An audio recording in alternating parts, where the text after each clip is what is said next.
Antarctica's Drake Passage, an area of water known for being the roughest in the world. But despite its violent reputation, this area still remains a popular cruise destination for those seeking up-close and personal views of glaciers, ice shelves, and extreme weather wildlife. The Drake Passage is a relatively narrow body of water between Antarctica and the southern tip of South America, and it's known for fierce storms and terrible winds and very rough seas, and it's been a graveyard for ships for as long as we've been at sea. But none of the passengers on board the Clelia 2 were ready for the kind of excitement they got in December of 2010, thanks to a violent storm that had their ship battling waves up to 60 feet high. Within that area, you have a very strong current. It's a circumpolar current that goes west to east through that passage that is actually constricted somewhat. And so now that's added another factor to these possible high seas. Again, very strong winds with a situation like this, and so it can be a very dangerous place for seagoers. Oh my goodness. What would you do if you were a passenger being tossed around on this ocean cruise liner? Would you, A, hit the deck immediately to prepare for an evacuation, B, go straight to your cabin as quickly as possible, or C, stay put and wait for instructions from a crew member? The open ocean is not the place you want to make a mistake. Cindy Williams knew her cruise from Argentina to Antarctica would be met with big waves, but she never expected a storm of this magnitude.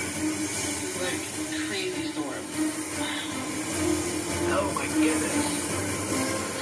Turns out we had hit this massive storm that came through, giving us 40 to 50 foot waves, just really, really rough weather. The ship actually went off course so we could stay headed into the waves instead of being beaten side to side by them. Flooding it with seawater. That left the Clelia 2 down to one engine with limited power and no communications. I asked my friend, I was like, are they going to evacuate us? Like, what's the deal? And she looked at the water, she's like, do you want to go down in that?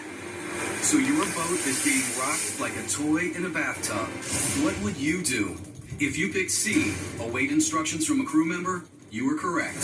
The crew's trained in these sorts of emergencies, and they're going to be the ones that have the best knowledge and the best advice on what you need to be doing.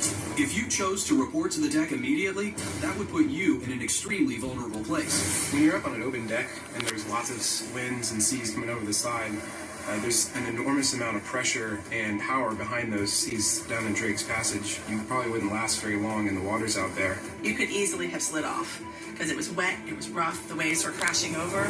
So what would be the harm in going directly to your cabin? If the ship is going down quite steadily and very quickly, then going down to your cabin could actually be hazardous. The ship may have procedures for you to grab the nearest life preserver and proceed to the nearest location where you could disembark for abandoned ship. In this situation, it's always best to listen for instructions first before taking action. In the case of the Clelia 2, the crew felt passenger cabins were the safest place to weather the storm. Now, look at that. Look at that wind. Holy moly. Wow. We're not done yet. The stranded ship and its passengers continue taking a beating for more than 48 hours. The water's coming. Wow, look at that wave. That's above the deck. That's above the ship. Look at that. Oh, wow. True or false? Passengers, crew, and heavy objects should be moved to the center of the ship when huge waves are rocking it from side to side. The answer is true.